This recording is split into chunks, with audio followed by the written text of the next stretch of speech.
Taigi, sveiki vaikai, keliame kvadratų ir kubų. Nauja tema, bet jau pažįstami veiksmai. Ką reiškia keliame kvadratų? Jeigu mes dauginame vieną skaičių iš kito, mes galime sutrumpinti tą daugybą ir užrašyti ją kaip 2 antruoju laipsniu arba kvadratu. Kitas veiksmas, jeigu aš dauginu 3 vienodus skaičius, aš galiu užrašyti tai kaip 3 keliame 3 laipsnį arba kubu, sutrumpintai tariant kubu. Kaip ir visa tema, bet yra niuansų, kaip visada. Jeigu aš keliu kvadratų arba kubų teigiamus skaičius, čia kaip ir viskas aišku. Bet dažniausiai vaikai daro klaidas ten, kur atsiranda neigiami skaičiai.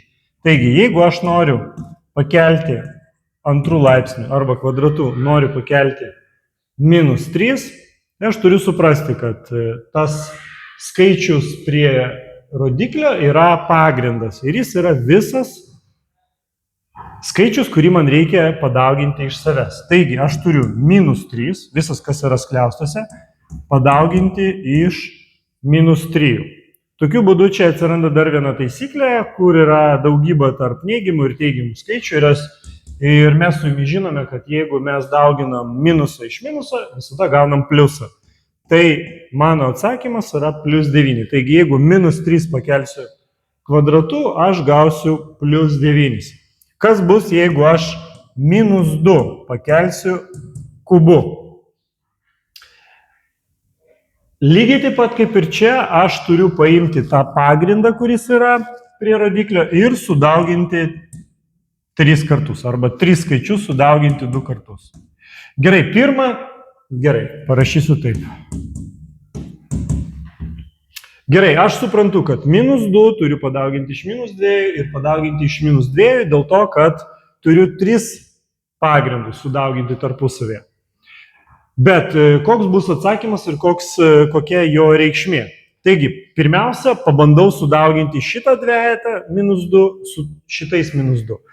Pagal šitą idėją aš turėčiau gauti +4.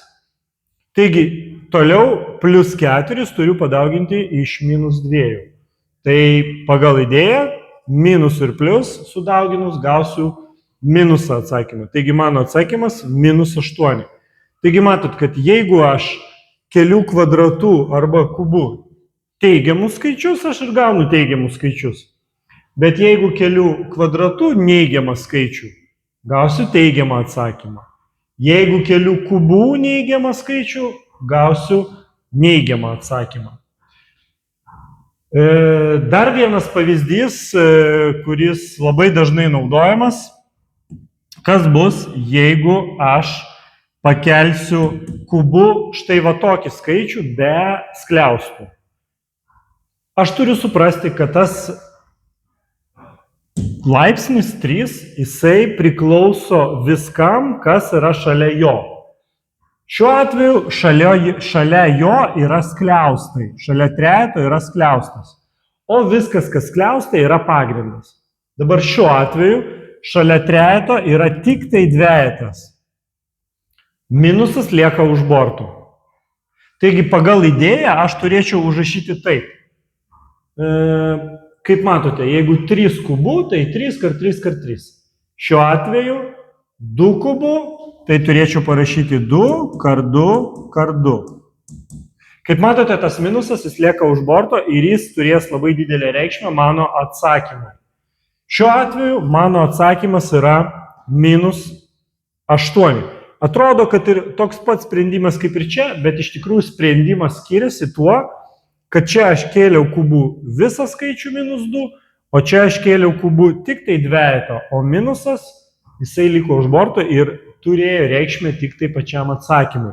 Gerai, galbūt ne taip aišku, bet dabar bus aiškiau. Jeigu aš kelsiu kvadratu va tokį skaičių, pasižiūrėkite, kaip buvo čia. Kvadratu kėliau visą skliaustą, tai yra viskas, kas jame yra, ir pagrindas mano buvo -3. Aš -3 padauginau su -3, gavau 9. Dabar čia Mano pagrindas yra tik tas dalykas, kuris yra prie mano rodiklio. Prie rodiklio yra tik trejetas, minusas yra už borto. Tai dabar aš turiu 3 padauginti iš 3. Ir ką aš gaunu tokiu atveju? Čia gaunu 9, o minusas eina tik į atsakymą. Kaip matote, atrodo užrašymas labai panašus, bet sprendimas ir atsakymas yra visiškai kitoks. Gerai, dar vienas variantas, ką mes galime sprendžiant, kur mes galime turėti kažkokių sunkumų, tai tarkim keliant kvadratu būtent trupmeninius skaičius, būtent paprastąją trupmeną. Kodėl aš uždėjau skliaustą? Todėl, kad aš noriu pasakyti, kad aš noriu pakelti antrų laipsnių kvadratu, noriu pakelti visą skaičių, visą trupmeną. Tai jeigu aš tai darau, reiškia 2/3 aš turiu padauginti iš 2/3. Ir mano atsakymas 4/9. Jeigu aš būčiau užrašęs štai taip, be skliausto, kaip ir sakiau, jeigu nėra skliausto, tada rodiklis priklauso tik tai tam pagrindui, kuris yra tik tai šalia jo. Taigi šiuo atveju šitas kvadratas priklauso tik tai dvejetui. Ir aš turiu dauginti štai taip. Ir mano atsakymas yra 4/3. Jeigu būtų trupmena su neigiamu ženklu, neigiama trupmena, tarkim 2/3, viskas priklausytų vėl nuo to, ar yra skliaustas, ar nėra skliausto. Jeigu šiuo atveju yra skliaustas, aš turėčiau dauginti -2/3 kart -2/3. Ir aš gaunu vėl teigiamas 4/9. Jeigu nebūtų skliausto, tada turėčiau dauginti jau kelti laipsnių tik tai, kelti kvadratų tik tai patį dvejetą, kaip ir šiuo atveju. Ką daryti, jeigu pas mane yra dešimtainės trupmenos? Lygiai tas pats, jeigu aš turiu 2/10 kvadratu, tai turėčiau padauginti 2/10 kart 2/10. Dauginant stulpeliu, aš žinau, kad tai yra pagal tokią taisyklę atliekamas šitas veiksmas. 2 kart 2 - 4, 2 kart 0 - 0, 0 kart 2 - 0, 0 kart 0 - 0. Turėčiau sudėti viską 4, 0, 0. Ir pasižiūrim vienintelę tą taisyklę, kuri labai svarbi dauginant dešimtainės trupmenas. Pačioj pradžioj mano uždaviny buvo 2 skaitmenys po kablelį. Atsakymai lygiai taip pat turi būti 2 skaitmenys po kablelį. 1, 2 iš galo paskaičiavau, padėjau kablelį, atsakymas 0, 0, 4. 0, 0, 4 arba 4/100. Kaip matau, mano kiekis skaitmenų po kablelio nepasikeitė. Čia buvo 2 skaitmenys po kablelio ir čia 2 skaitmenys po kablelio. Gerai, jeigu aš norėčiau padauginti didesnį skaičių, tarkim 0,03 kart, kvadratu keliu.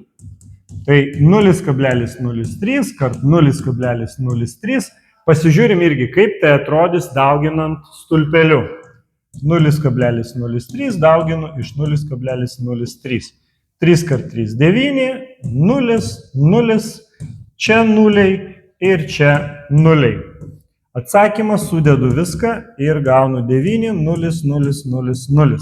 Gerai, kiek skaitmenų buvo po kablelio veiksmo pradžioje? 4. Lygiai tiek pat turi būti ir mano atsakymai. 1, 2, 3, 4. Štai kablelis atsiranda čia ir mano galutinis atsakymas yra 0, 0, 0, 0, 9 arba 9/10,000. Gerai, kaip tai vyksta? Pasižiūrėkite. Šiuo atveju pas mane buvo vienas skaitmo po kablelio, padauginau iš 2, gavau 2 skaitmenys po kablelio. Šiuo atveju pas mane buvo 2 skaitmenys po kablelio, padauginau iš 2, gavau 4 skaitmenys po kablelio.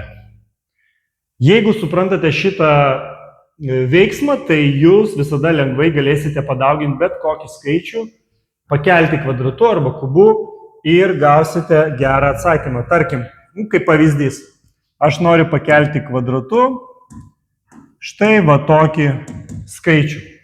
Koks rezultatas bus pas mane? Žiūrėkite, 4 kvadratu yra 16.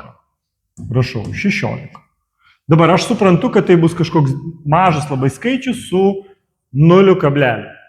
Ir dabar man reikia išsiaiškinti, kiekgi trūksta man 0 mano skaičiuje.